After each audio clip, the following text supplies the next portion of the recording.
ঠাকুর মা ও স্বামীজির চরণে প্রণাম জানিয়ে আজকের পাঠ শুরু করছি।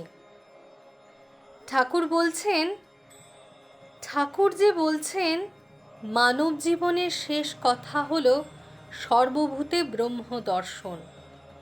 এই তো সেই একই ব্যাপার, সর্বত্র সব অনুভূতিতে সেই এক চৈতন্যকে প্রত্যক্ষ করা। এটিই আরেকভাবে ঠাকুরের কথায় উঠে আসছে, অদ্বৈত জ্ঞান আঁচলে বেঁধে যা ইচ্ছা তা করো। তো আজকের বিষয় হচ্ছে কি সেই অদ্বৈত জ্ঞান।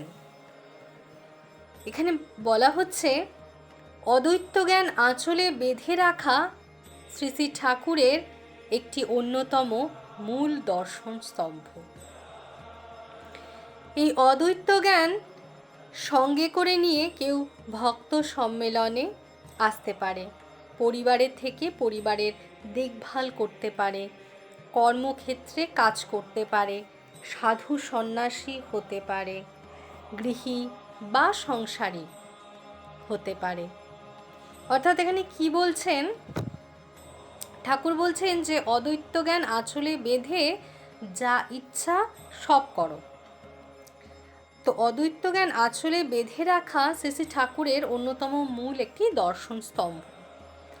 বলছে অদ্বৈত জ্ঞানকে সঙ্গে করে নিয়ে কেউ ভক্ত সম্মেলনেও আসতে পারে, পরিবারের দেখভালও করতে পারে, কর্মক্ষেত্রেও কাজ করতে পারে, সাধু সন্ন্যাসীও হতে পারে, গৃহী বা সংসারীও হতে পারে। তা কি সেই অদ্বৈত জ্ঞান?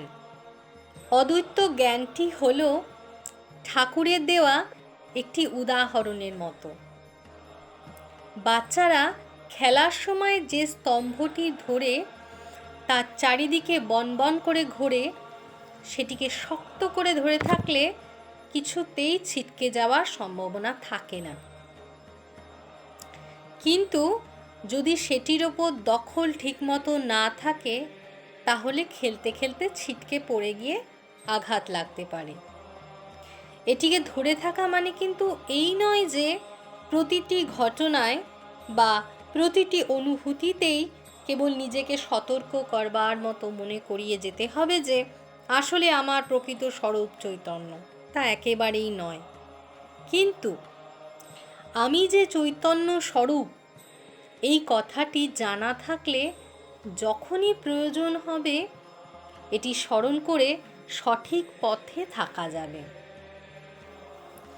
অর্থাৎ এখানে ঠাকুর একটি উদাহরণ দিয়ে বলা হয়েছে, বাচ্চারা যেমন যখন খেলে একটি স্তম্ভকে ধরে তার চারিদিকে বন বন বন বন করে ঘোরে, তো বলছে সেটিকে যদি শক্ত করে ধরে থাকে তো খেলতে খেলতে ছিটকে পড়ে যাওয়ার কোনো সম্ভাবনা থাকে না। কিন্তু যদি সেটির ওপর কোনো দখল না থাকে, তাহলে কিন্তু খেলতে খেলতে পড়ে গিয়ে আঘাত লাগতেই পারে। তো এটিকে ধরে থাকার মানে এইটি নয় যে প্রতিটা ঘটনা, প্রতিটা অনুভূতিতেই কেবল নিজেকে সতর্ক করা, মানে মতো মনে করিয়ে যেতে হবে আসলে আমরা প্রকৃত চৈতন্য স্বরূপ, এটি নয়। কি করতে হবে? আমি যে চৈতন্য স্বরূপ, এই কথাটি জানা থাকলেই যখন প্রয়োজন হবে এটি স্মরণ করে সঠিক পথে থাকা যাবে। আর শ্রীশ্রীমাকে একজন জিজ্ঞাসা করছেন, আচ্ছা, আপনাদের কি সবসময় নিজের স্বরূপ মনে থাকে না? অর্থাৎ একজন ভক্ত মাকে জিজ্ঞাসা করছেন, আপনাদের কি সবসময় নিজের স্বরূপ মনে থাকে না? মা উত্তর দিচ্ছেন, বলছেন, তা কি সবসময় থাকে? তাহলে কি এই সব কাজকর্ম করা চলে? তবে কাজকর্মের ভেতর যখন যেমন ইচ্ছা হয়, সামান্য চিন্তাতে দপ করে উদ্দীপনা হয়ে মহামায়া খেলা সব বুঝতে পারা যায়। বলে এখানে বলা হচ্ছে, আমাদের মঠের একজন সন্ন্যাসী একবার একান্তে স্বামী গম্ভীরানন্দজিকে জিজ্ঞাসা করলেন, মহারাজ, অমুকের কাছে শুনেছি সে নাকি আপনাকে প্রশ্ন করেছিলে যে মহারাজ আপনি ভগবান দর্শন করেছেন। উত্তরে আপনি বলেছিলেন ভগবান দর্শন মানে তুমি কি বোঝো? তারপরই আবার বলেছিলেন, আমি চোখ বুঝলেই আমার হৃদয়ে ইষ্ট জ্বলজ্বল করছেন দেখতে পাই। আপনার কাছে এই কথাটা একটু যাচাই করে নিতে চাই। অর্থাৎ মঠের এক সন্ন্যাসী গম্ভীরানন্দজি মহারাজকে একজন ভক্ত জিজ্ঞাসা করছেন। সে আর একজনের কাছ থেকে শুনেছে যে সেই ভক্ত প্রশ্ন করেছেন, মহারাজ আপনি কি ভগবানকে দর্শন করেছেন? তার উত্তরে মহারাজ বলেছেন, ভগবান দর্শন মানে তুমি কি বোঝো? তারপরে আবার বলেছিলেন যে চোখ বুঝলেই আমার হৃদয় ইষ্ট জ্বলজ্বল করছেন দেখতে পাই। তাই একটু সেই ভক্ত যাচাই করে দেখছেন। তো তাতে মহারাজ বলছেন, গম্ভীর মহারাজ সঙ্গে সঙ্গে বললেন, যেন সম্পূর্ণ অন্য কারো বিষয়ে কথা হচ্ছে।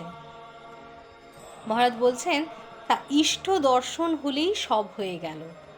সর্বভূতে ব্রহ্ম দর্শন ইত্যাদি আর কিছুই করতে হবে না। মহারাজ তাহলে কি বলছেন? বলছেন যে ইষ্ট দর্শন হলেই সব হয়ে গেল, সর্বভূতে ব্রহ্মদর্শন ইত্যাদি আর কিছুই করতে হবে না। আর বলছেন সর্বত্র সেই একই চৈতন্য বর্তমান, সব জায়গায় সে একই চৈতন্য বর্তমান। এই অনুভূতিটি কোনোভাবে নিজের মনে একবার যদি জায়গা করে নেয়, তাহলে বারবার সুখ ও দুঃখের ঢেউয়ে ভেসে বেড়াতে হবে না। অর্থাৎ আমাদের জীবনে কি হয়, সুখও আসে দুঃখও আসে, আমরা দুটোরই অনুভব করি, কিন্তু সেটি করতে হবে না বারবার। কি করলে? এই যে বলছেন সর্বভূতে সেই একই চৈতন্য বর্তমান, সেই অনুভূতিটি কোনোভাবে নিজের মনে একবার যদি জায়গা করে নেয়, অর্থাৎ সর্বভূতে সব জায়গায় চৈতন্য আছেন, এটি মনে একটু জায়গা করে নিতে বলছেন। যদি করে নিতে পারো, তাহলে এই যে সুখ দুঃখের ঢেউয়ে ওঠানামা বা ভেসে বেড়াতে হবে না। তখন ঠাকুরের কথা শুনলেও যেমন আনন্দ হয়, অর্থাৎ আমরা যদি ঠাকুরের কথা শুনি আমাদের যেমন আনন্দ হয়, বলছেন এখানে, তখন ঠাকুরের কথা শুনলেও যেমন আনন্দ হয়, কর্মক্ষেত্রে কাজেও সেই আনন্দ পাওয়া যায়। বাড়ি ফিরে এসে পরিবারের সঙ্গেও সেই একই আনন্দ লাভ করা যায়। কারণ মনের অতল গভীরে আমরা কোথাও ওই বোধে বলীয়ান হই যে এই সমস্ত কিছু খণ্ডচিত্রের মতো। অনুভূতির পেছনে আসলে এক এবং অদ্বৈত চৈতন্য বিরাজমান।